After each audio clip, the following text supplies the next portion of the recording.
Good morning mga ka-baby loves. So, meron kayong naririnig. Ayan, dagat syempre. So, nandito kami ngayon sa baba. So, hindi ako sama kanila Eric magalaot. Kasi ako po ay nag-upload dito sa baba. Dahil wala po kaming internet doon sa taas. Ilang days na po mga ka-baby loves. Kaya wala kaming upload. Kaya dito ako ngayon para makapag-internet. So, sila Eric lang ang magalaot. Dahil nahilo nga ako kahapon mga kabibilabs at hanggang ngayon, so nahihilo pa po ako. Kaya hindi muna ako makakasama. Sila Eric muna ang magalaot. At yung dagat pala ay okay na mga kabibilabs. So, medyo kalmada na po. Hindi katulad kahapon ay grabe ang alon, napakalakas. Kaya nahilo ako dahil sa lakas ng alon. At ito na pala ang bagong bangka nila Ate Mary mga kabibilab. So, bagong talon at isasabak na po sa pagpangisda. Bale si Eric po ang pinasama ni Ate Mary sa kanyang asawa kasi nga po ay hindi pa marunong magdala ng bangka yung asawa ni Ate Mary. Kaya si Eric po ang magturo sa kay Kuya Ray kung paano dala ng motor. So, ang ganda ng panahon talaga mga kabibilabs. Hindi katulad kahapon, grabe. So, tamang-tama talaga ang kanilang paglaot. Sana ay maraming mahuli nila. At ito naman, si Mr. Hayahay mga kabibilabs kasi nga, ngayong araw po ay Saturday. Walang pasok si Miss Hayahay, kaya maglalaot muna si Mr. Hayahay. So, bale, hihilain po nila Eric si Mr. Hayahay. Katulad din yung sa ginagawa namin dati, na hinihila siya. Hindi siya yung bangka. Pichi, walang tinapay. Walang dalang tinapay.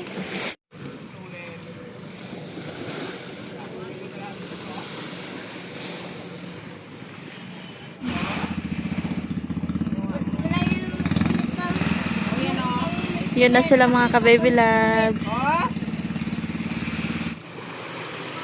Ayan, bumalik sila mga ka-baby loves kasi nalimutan ang kapay.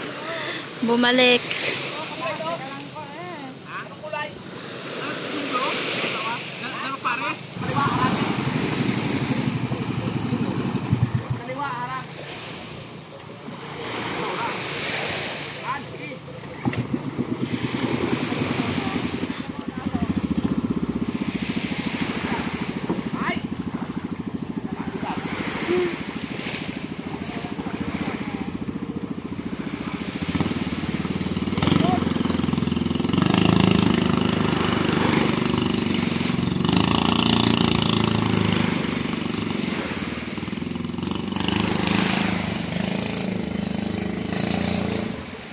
Habang naghihintay ako kanila Eric mga ka-baby loves sa kanilang pagbabalik, so nagkabit muna ako ng duyan dito para meron akong matambayan. Kasi habang nag-upload, so matulog muna ako mga ka-baby loves kasi kagabi, anong oras na naman ako nakatulog kaya antok na naman ako.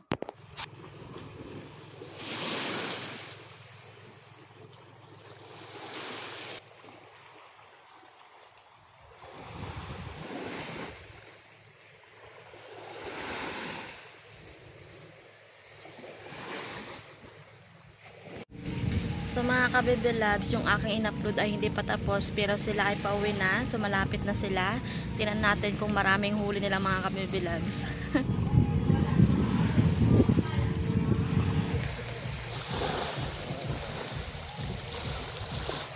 Kakamustahin natin sila mga ka-baby loves. Ayan na.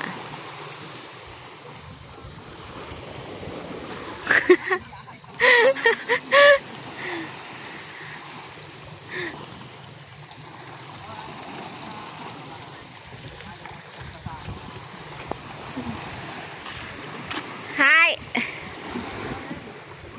Puno! Unang talon, puno agad.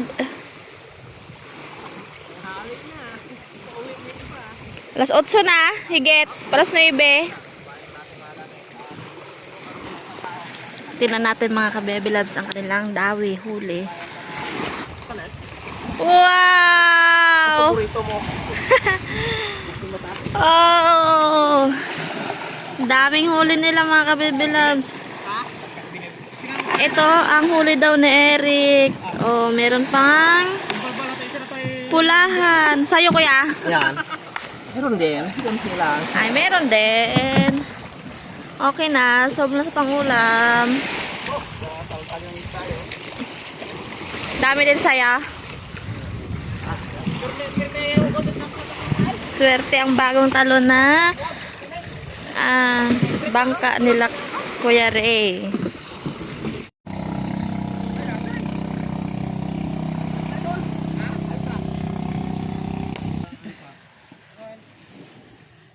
Dahil tayo ang naiwan dito sa playa, bale, anuhan natin mga kabibilabs, hugasan natin ang sabikin ni Eric para hindi magkalawang. Yon, testing.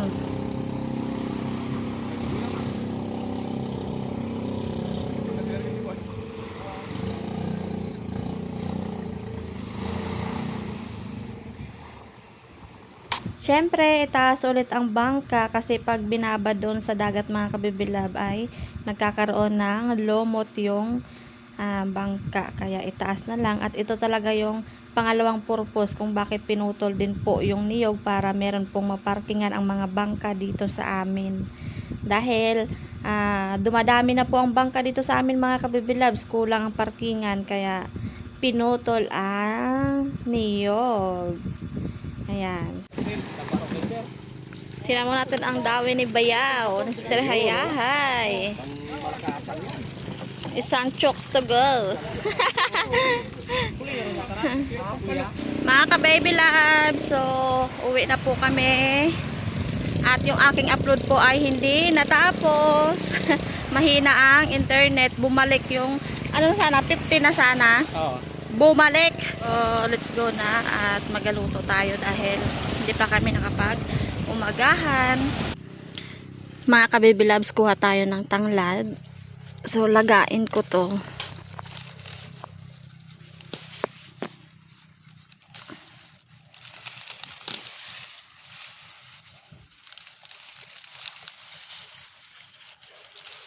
Yan, iinumin.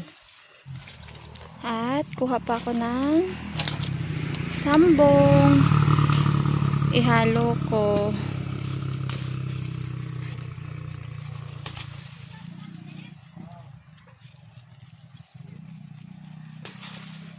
Yan. Kuha ko ng talbos kamote mga kabibilabs. Ang dami na naman. Oh, astig. Merong palay dito. Ayan oh, nagbunga na siya mga kabibilabs.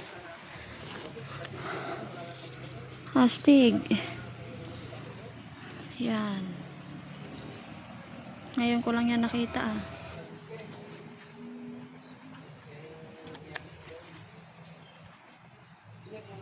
So hindi na ako mag-iihaw kasi anong oras na mga kabibilabs, sabawan ko na lang.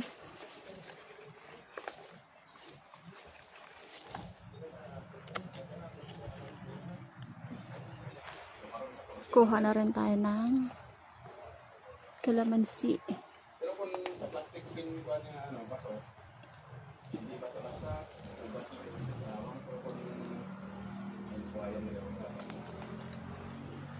Yan.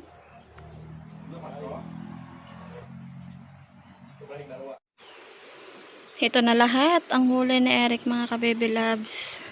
Siguro mga nasa 2 kilo yan. You know. Napakalaking tingin mga ka-baby loves oh. Bali nagpakulo na ako ng tubig. So ilagay ko na yung isda. Ang tawag para sa amin dyan ay isdang tidok. So sa inyo po mga ka-baby loves, anong tawag? Lagay tayo ng asin. So yung talbos kamote pala mga ka-baby loves ay nailagay ko na. So hindi ko na na-videohan. At maya maya ay kakain na po kami. Baby loves, talagain ko na yung nakuha ko kaninang tanglad at sambong. Dahil tapos na ako magluto ng sinabawan. Isang basong tubig ang ating ilagay.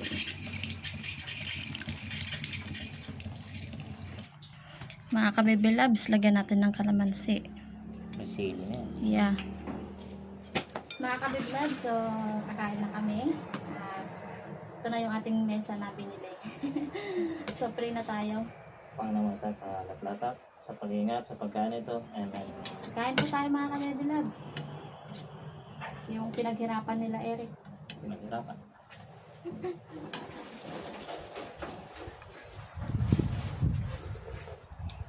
Hindi na ako nag-ihaw kasi matagal pa. Tingnan muna tayo sa mara. Sabaw muna tayo. Top. Dito ulit tayo sa sabaw. Dahil kahapon ay inihaw. Sabaw ulit ngayon. Ano isda na ano? Ano yun? Ang luto. Sikil.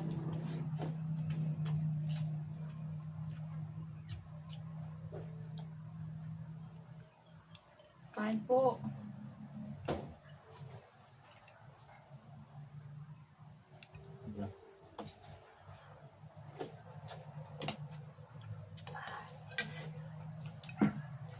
Sarap.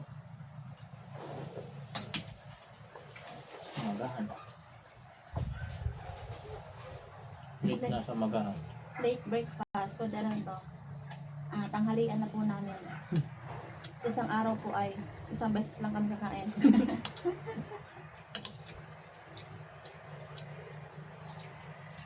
2 times eat a day.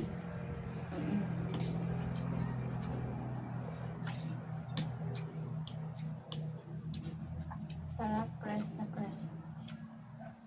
Sarap kapag kapag hindi ito huli mo dahil kayo nakahuli.